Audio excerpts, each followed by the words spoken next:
오늘은 우리의 아들에서 사랑의 사도로라는 제목으로 함께 은혜를 나누겠습니다. 보통 부모들이 자녀가 태어나면 좋은 이름을 이렇게 지어주고자 노력을 합니다. 옛날에야 학렬에 따라서 또한 가풍을 따라서 어쩔 수 없이 지어야 하는 이름이 또 정해져 있었지만 요즘은 시대가 바뀌어서 자유롭게 우리 부모들이 이름을 지을 수 있습니다. 그래서 요즘 태어나는 우리 아이들을 보면 시대에 맞게 그리고 또 좋은 의미를 가진 단어들을 선택해서 이름을 지어주고 하는 모습들을 볼 수가 있습니다. 저희 아이들도 제가 태어났을 때 이름을 지을 때 저희 부부가 나름 심혈을 기울여서 이름을 지었습니다. 저희 첫째 딸의 이름이 예담이인데 우리 아이가 평생토록 예수님을 닮은 삶을 살았으면 좋겠다라는 굉장히 부담되는 이름을 제가 소망을 담아서 이렇게 또 지어주게 되었고, 우리 둘째 딸이 예원이인데 저희 아버지께서 예수님이 원하는 사람이 되었으면 좋겠다라는 뜻을 담아서 또 지어주었습니다. 저희 막내 아들은 또 유겸이인데 하나님과 사람 앞에서 온유하고 겸손한 삶을 살아갈 것을 또 기대하는 마음으로 이름을 지어주게 되었습니다. 이처럼 대부분 조부모님들 또는 우리 부모님들이 자녀가 태어나면 최고로 좋은 의미가 담긴 이름을 지어주곤 합니다. 그런데 서양 사람들이, 특별히 미국 사람들이 가장 많이 자녀들의 이름으로 선택하는 세 가지의 이름이 있다고 합니다. 먼저 3위를 말씀드리면 한국식으로는 베드로라는 피러라고 하는 이름을 많이 선택하고 2위로는 제임스라고도 불리우는 야고보라는 이름을 많이 선택을 한다라고 합니다. 그렇다면 대망의 1위, 서양 사람들이 가장 많은 자녀들의 이름으로 선택하는 이름이 무엇일까요? 바로 존이라고도 발음이 되는 요한이라는 이름이 가장 인기가 있는 이름이라고 합니다. 아마도 성경에 나오는 요한이라는 이름의 뜻이 하나님은 은혜로우시다 라는 좋은 의미를 가지고 있기 때문에 사람들이 많이 선택을 하는 것 같습니다. 그런데 오늘 여러분들과 함께 자세하게 나누려고 하지만 단순하게 요한이라는 이름의 뜻이 좋아서가 아니라 예수님의 제자였던 이 요한의 삶을 살펴보면 그는 그 누구보다도 오늘 말씀 안에도 담겨져 있지만 사랑이 가장 많은 사람이었고 또한 하나님 안에서 가장 놀라운 변화를 경험했던 인물이 요한이기 때문에 이 요한이라는 이름이 참 인기가 많이 있습니다. 그래서 오늘은 예수님의 제자였던 이 요한에 대해서 좀 자세하게 함께 나누면서 그가 어떠한 삶을 살았고 또 어떻게 변화가 되었는지를 함께 나누려고 합니다. 우리가 요한에 대해서 먼저 깊이 알기 위해서는 그가 하나님 안에서 진정으로 변화되기 전에 어떠한 삶을 살았는지를 먼저 알고 있어야 합니다. 요한은 예수님의 제자로 선택되어졌고 특별히 예수님의 공생의 기간에 베드로 또한 야고보와 함께 가장 핵심적인 역할을 했던, 어쩌면 예수님과 거리상으로 가장 가까운 곳에 있었던 제자임에는 분명하지만 그가 사실 진정으로 변화를 경험하지는 못했습니다. 그래서 사복음서에 보면 그의 연약한 모습이 한 3가지 정도 이렇게 등장을 하는데, 첫 번째로 사도 요한은 진정으로 변화되기 전의 모습은 매우 편협한 사람이었습니다. 다시 말해 요한은 사랑과 포용력이 아주 많이 부족했던 사람이었다는 것입니다. 누가복음 9장 49절에 보면 요한의 성품을 알 수 있는 구절이 나오는데요. 제가 한번 읽어보면, 요한이 여짜오되 주여 어떤 사람이 주의 이름으로 귀신을 내쫓는 것을 우리가 보고 우리와 함께 따르지 아니하므로 금하였나이다. 이런 말씀이 나옵니다. 이 말씀은 어느 날 예수님의 제자가 분명 아닌데도 예수님의 이름을 말하면서 귀신을 쫓아내는 모습을 보았던 요한이 앞으로 한 번만 더 제자가 아닌데 예수님의 이름을 팔면 가만 안 둔다, 이렇게 선 조치를 한 후에 예수님께 후보고를 하는 장면입니다. 그런데 그 다음 구절에 보면 이 보고를 받으신 예수님께서 금하지 마라, 너희를 반대하는 자가 아니니 너희를 위하는 사람이다, 이렇게 말씀을 하셨습니다.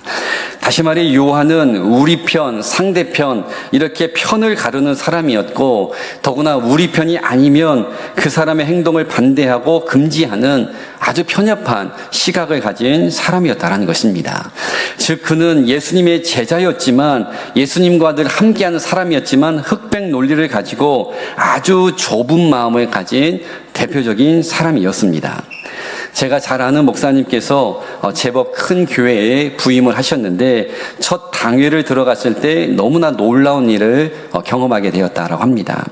당회를 진행하는데 안건의 내용에 따라서 찬반이 결정되는 것이 아니라 누가 그 의견을 제시했느냐에 따라서 결정되는 모습을 보게 된 것입니다. 그래서 A그룹에 있는 장로님이 의견을 개진하면 B그룹에 있는 장로님들은 아무리 그 의견이 좋고 은혜롭고 교회에 도움이 되어도 무조건 덮어놓고 반대했고, 반대로 B그룹의 장로님들이 의견을 내면 역시 A그룹의 장로님들이 무조건 반대하는 그런 신기한 장면을 보게 되었습니다. 이렇게 당회가 남과 북으로 완전히 갈라져서 우리 편, 상대편으로 나뉘어진 모습을 경험하게 된 것입니다. 다행히도 나중에는 목사님을 중심으로 모두 하나가 되었지만 서로 사랑해야 함을 가르치는 교회 안에서도 이렇게 네 편, 내 편으로 갈라진 모습이 있었다라는 것입니다. 그런데 여러분, 제가 다시 말씀을 드리겠지만 우리 안에, 하나님을 믿는 우리들 안에 이러한 편협한 마음을 가져서는 절대로 안 된다라는 것입니다. 네 편, 내 편이 있으면 안 되고 우리 모두는 하나님 편이라는 것입니다. 내 의견만 옳다라고 말하면 안 되고 나와 가까운 사람의 의견만 존중해주는 마음을 내려놓아야 우리 안에 진정한 하나님의 주시는 변화를 경험할 수 있고, 또한 오늘 말씀에도 잘 나와 있지만 그렇게 우리 안에 넓은 마음을 가져야 우리의 모습을 통해 예수님의 사랑이 전해지고 보여지게 된다라는 것입니다. 그러므로 저와 여러분들은 천국 가는 그 순간까지 절대로 나만 아는 좁은 마음을 가지면 안 되고, 우리는 넓은 마음이라고 할 수 있는 포용력, 정말 이단만 아니라면, 정말 복음을 벗어나는 일만 아니라면 끝까지 용납해주고 품어줄 수 있는 사랑의 마음을 먼저 가져야 한다는 것입니다. 두 번째로 요한에게 있었던 연약한 모습이 또 있었습니다. 누가복음 9장 51절부터의 말씀을 보면 예수님께서 이제 십자가의 사역을 위해서 예루살렘을 향해 가시다가 사마리아인의 한 마을에 들어가기를 원하셨습니다. 그런데 원래 유대인과 사마리아인들은 서로 종교적인 이유로 사이가 좋지 않았기 때문에 사마리아 동네 사람들이 유대인인 예수님이 그들의 그 지역 안으로 들어오기를 원치 않았습니다. 그래서 보통 이렇게 반응이 나오면 그래도 예수님의 제자라면 그 마을 사람들의 마음을 좀 헤아려주고 다독여주고 설득해서 좀 일이 되게 만들면 좋은데, 바로 이때에 요한의 놀라운 성품이 드러나게 되는데, 누가복음 9장 54절 말씀을 제가 한번 읽어보겠습니다. 제자 야고보와 요한이 이를 보고 이르되 주여, 우리가 불을 명하여 하늘로부터 내려 저들을 멸하라 하기를 원하시나이까. 여러분, 이 말씀은 한마디로 저들이 우리의 길을 막으니 하나님께 기도해서 이 마을에 큰 불을 내려서 멸망을 시켜버립시다, 이렇게 제안하는 것과 똑같습니다. 여러분, 우리는 이 한 절의 말씀만 보아도 요한의 성품을 충분히 추측해 볼 수가 있습니다. 얼마나 요한의 마음이 강하고 급하고 일방적이었는지 1단계, 2단계 거치지 않고 바로 마지막 단계의 버튼을 눌러버리는 사람이 요한이었다라는 것입니다.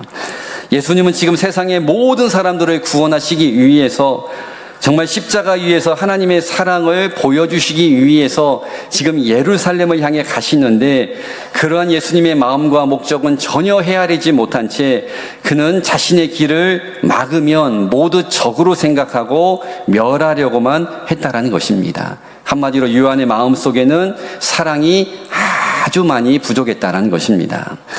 여러분, 한번 생각해 보세요. 이렇게 사랑이라고는 티끌만큼도 없는 불같은 요한을 매일 데리고 다녀야 하는 예수님의 마음이 어떠했겠습니까? 아마도 늘 불안하시고 언제 사고를 칠지 몰라서 걱정이 태산 같았을 겁니다. 그런데 저도 목회를 해보니 이런 예수님의 마음이 조금은 이해가 됩니다. 왜냐하면 교회 안에도 요한과 같은 성도들을 종종 만날 때가 있기 때문입니다. 때로 교회 일을 하다 보면 서로 의견이 달라서 충돌할 때가 있습니다. 당연히 사람이 하는 일이고 사람에게는 다 생각이 다르기 때문에 어떻게 모든 교회 일이 하나가 되고 다 일치가 되겠습니까? 그런데 어떠한 성도는 마음의 여유를 가지고 좀 차분하게 설명하고 상대방을 끝까지 존중하는 모습을 보이기도 하지만 또 어떤 성도는 나의 의견이 다르고 특별히 내 의견에 반대를 표시하면 정말 불같이 화를 내는 분들을 여러 번 본 적이 있습니다. 그래서 기도로 시작했던 회의가 큰 소리로 끝나버리는 모습 가끔 볼 수 있었습니다. 다시 말해 나의 의견에 반대하고 내 뜻에 동조해주지 않으면 하나님도 보이지 않고 예수님의 사랑을 전혀 드러내지 않는 분들이 있습니다. 저희 교회는 다행히 한 분도 이런 분이 없지만 만약 이러한 성도와 함께 목회를 한다라는 것 시한폭탄을 안고 있는 것 같아서 어쩌면 늘 불안한 목회가 될 것입니다. 저는 여러분들에게 진심으로 부탁을 합니다. 저도 여러분들도 다른 목회자들에게 때로는 나를 섬기는 우리 구역장님들에게 또한 나와 함께하는 모든 사람들에게 불안함을 주는 존재가 되지 마시고 언제 터질지 모르는 불안함을 주는 존재가 되지 마시고 평안함과 안정감 그리고 여러분들이 존재함으로 그 공동체 안에 사랑의 모습이 넘쳐나게 하는 안심을 주는 존재가 될 수 있기를 주님의 이름으로 간절히 축복합니다. 마지막으로 성경 안에 보면 요한의 연약한 모습이 한 가지 더 나오고 있습니다. 마가복음 10장 37절 말씀인데요. 여짜오되 주의 영광 중에서 우리를 하나는 주의 우편에 하나는 좌편에 앉게 하여 주옵소서. 이 말씀은 예수님께서 앞으로 십자가에서 내가 죽을 것이다 라는 아주 심각한 순환 예고를 하신 후에 있었던 제자들의 반응이요 또 요구였습니다. 지금 예수님께서는 인류 구원을 위해서 아주 진지하게 내가 곧 죽을 것이다 죽음을 언급했는데 조금 전에 읽은 말씀에 보면 형제였던 야고보와 요한이 지금 예수님께 무엇을 여러분 요청하고 있습니까? 바로 한 자리를 요구했다라는 것입니다. 앞으로 예수님께서 이스라엘의 왕이 되실 것 같은데 그때에 절대로 우리 형제를 잊어버리지 마시고 한 사람은 우편에 나머지 한 사람은 좌편에 즉 예수님 가장 중요하고 힘센 자리 모든 사람들이 우러러보는 중요한 자리에 꼭 저희를 앉혀주셔야 합니다. 이렇게 미리 청탁하겠다라는 것입니다. 여러분 우리는 이러한 요한 형제의 언행을 보면서 그들이 또한 과거에 어떠한 인물이었는지를 알 수가 있습니다. 야고보와 요한은 자리에 연연하는 뭔가 박수받는 일에 높아지는 일을 연연하는 야심가들이었다라는 것입니다. 예수님처럼 더 겸손하고 정말 예수님의 제자라면 다른 사람들을 더 낮은 모습으로 섬겨주고 정말로 예수님이 보여주신 그 사랑을 똑같이 보여줄 수 있는 그런 넉넉함이 마음 가운데 있어야 하는데 철저하게 내가 가장 먼저 좋은 자리를 차지하려고 하는 끝까지 그 자리를 유지하려고 하는 누구보다도 높은 자리에 욕심을 부리는 사람들이 야고보였고 또한 오늘 본문의 주인공인 요한이었다라는 것입니다. 다시 말해 요한은 이 땅에 자기 목숨까지도 버리면서 모든 사람들을 영적으로 섬기기 위해 오신 예수님의 모습을 전혀 담지를 못했고 오히려 그 예수님을 통해서 자신의 야망을 채우려고 했던 세상 사람들과 하나 다르지 않는 세속적인 인물이었다는 것입니다. 그래서 요한을 포함한 많은 제자들 예수님께서 골고다 언덕에 오르면서 십자가를 지시기 시작했을 때 모두 다 작전을 짜듯 다 뿔뿔이 흩어져 버렸다는 것입니다. 이러한 제자들 역시 요한의 모습을 보고 예수님께서 얼마나 실망을 하셨겠습니까? 그런데 여러분 중요한 사실은 우리에게도 이러한 요한의 모습이 있을 수 있다는 것입니다. 무슨 말일까요? 교회 안에서 저도 때로는 여러분들도 너무나도 쉽게 우리는 하나님을 사랑합니다. 우리는 모든 것을 다 교회를 위해서 합니다. 은혜를 이야기하지만 사실 나의 유익을 따라 행하는 모습이 너무나 많이 우리 가운데 있을 수 있다는 것입니다. 저는 지난 3월에 한 세미나를 다녀오게 되었는데 강사님을 통해서 아주 충격적인 이야기를 한 가지 듣게 되었습니다.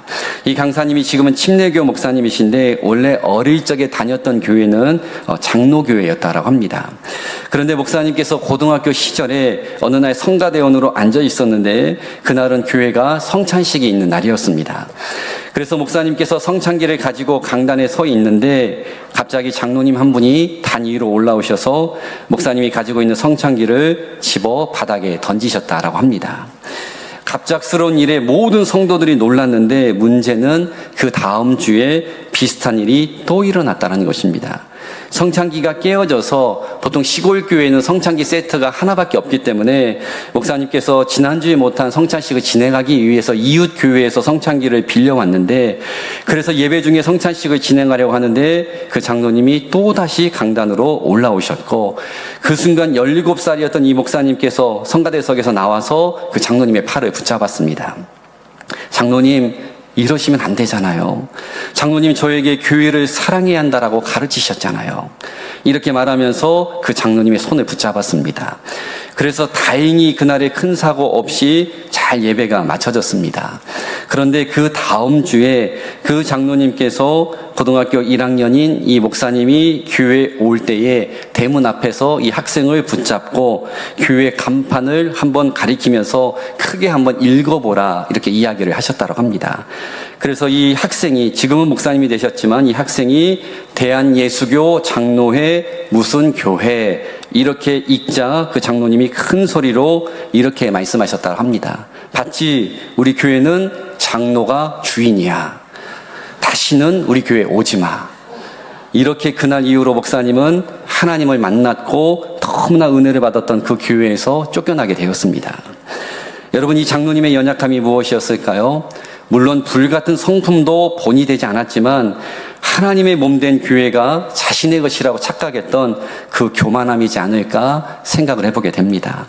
여러분, 이곳에 우리 목회자들, 우리 장로님들, 안수 집사님들, 권사님들, 우리 집사님들 많이 계시지만 하나님께서 저와 여러분들에게 천사도 흠모하는 귀한 직분을 허락하신 이유는 우리의 야망을 이루고 우리가 예수님 대신 박수를 받고 우리의 욕심을 채우라고, 우리 높아지라고 준 자리가 아니다라는 것입니다.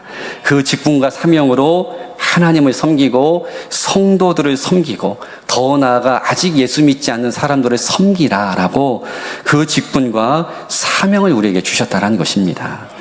다시 말해 겸손한 마음을 가지고 예수님의 사랑을 먼저 받았기에 그 사랑을 줘야 하는 게 저와 여러분들이라는 것입니다. 그런데 요한이라고 하는 제자에게는 이러한 겸손하고 낮아짐이 아니라 내가 제자인데 가장 중요한 자리에 먼저 앉아야 한다라는 교만함이 충만했다라는 것입니다. 제가 지금까지 사도 요한이 정말 하나님 안에서 변화되기 전에 가지고 있었던 연약한 3가지의 모습을 좀 길게 나누었습니다. 제가 길게 설명을 드린 이유는, 첫째는 우리 안에도 이러한 연약함이 없는지 체크를 해야 한다는 것입니다. 그리고 또 한 가지는 이렇게 너무나 부족함이 많았던 요한이 하나님 안에서 완전히 변화되었다는 것입니다.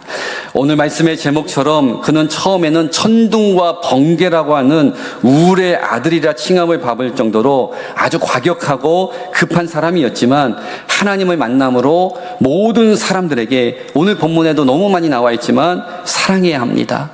우리가 정말 사랑해야 합니다. 끝까지 사랑을 외치는 말 그대로 사랑의 사도가 되었다는 것입니다. 그렇다면 요한은 과연 어떻게 하나님 안에서 변화를 경험하게 되었을까요?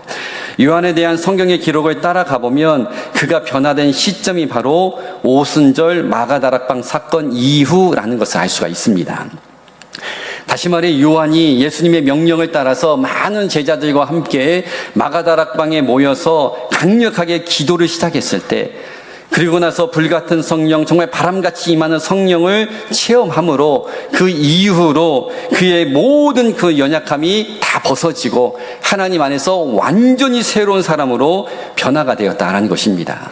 더구나 이 마가다락방에 임했던 성령은 요한뿐만 아니라 모든 제자들, 그리고 그곳에 있었던 한 사람도 빠짐없이 120명 모두가 다 예수님 안에서 완전히 이전, BC와 AD로 나눠지는 완전히 달라지는 사람으로 다 변화가 되었습니다.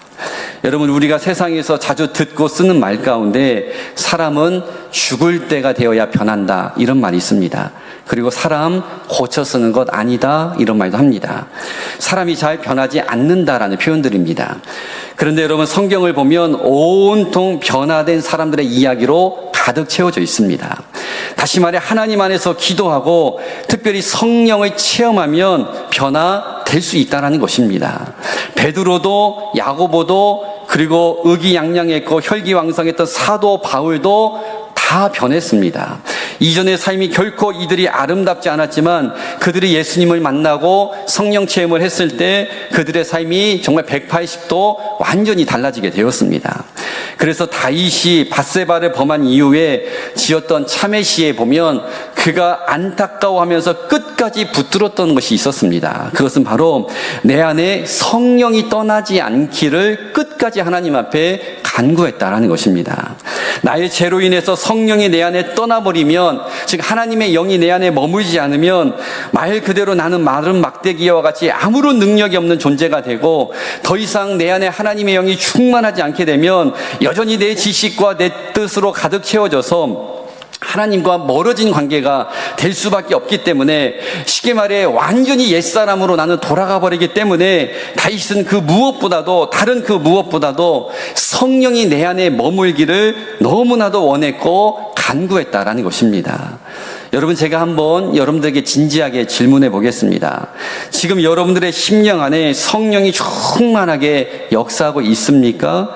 성령이 통제하는 삶을 살아가고 있습니까? 아니면 언제 떠난지도 모르게 전혀 성령이 내 안에 머물지 않고 성령과 상관없는 삶을 살아가고 계십니까?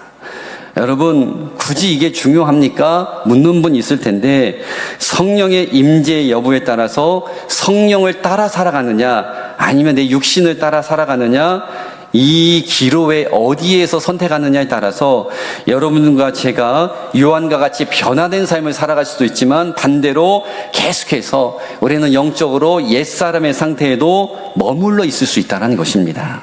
그러므로 오늘부터 여러분 꼭 기도하실 때에 여러분의 영혼 가운데 성령이 충만하게 임하여서 나의 말과 행동을 성령께서 통제해 주시고 지도해 주심으로 정말 여러분들의 모습 가운데 예수님이 보여져야 한다는 것입니다.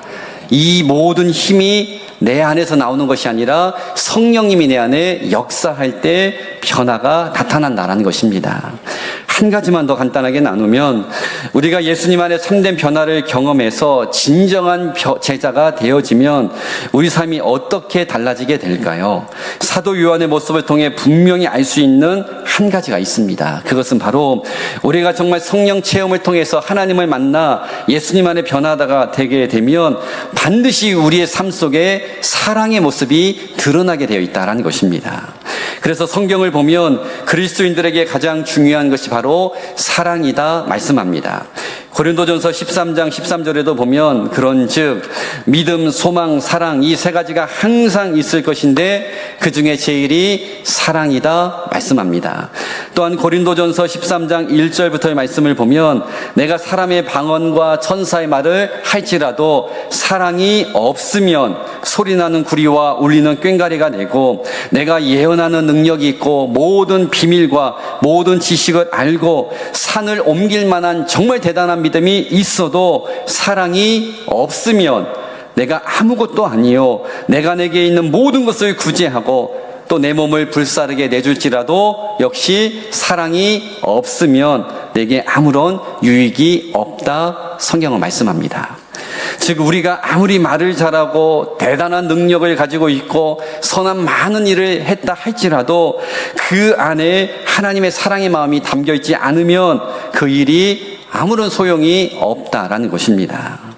그래서 사도 요한이 하나님 안에서 변화된 이후에 그의 삶에 가장 도드라지게 나타났던 터닝 포인트는 바로 사랑과 가장 거리가 멀었던 요한이 성경에서 가장 많은 사랑을 말하는, 사랑을 실천하는 사랑의 사도가 되었다라는 것입니다. 그가 기록한 요한복음, 요한 1, 2, 3서, 요한계시록에 보면 사랑이라는 언급이 제일 많이 기록되어 있습니다. 그래서 그 당시 전승에 따르면 요한은 90세가 넘는 인생을 살아왔는데 그가 수백 번, 수천 번 설교하면서 전했던 메시지는 늘 동일했다고 합니다. 그 메시지는 바로 서로 사랑하십시오. 제가 다시 한번 말합니다. 서로 사랑해야 합니다. 오직 이 한 메시지만 전했다라는 것입니다. 제자들이 너무 질려서 스승님 오늘은 좀 다른 메시지를 전해주세요. 알겠다. 제가 다시 말씀을 전합니다. 서로 사랑하십시오. 끝까지 사랑을 외치는 사도가 요한이었다라는 것입니다.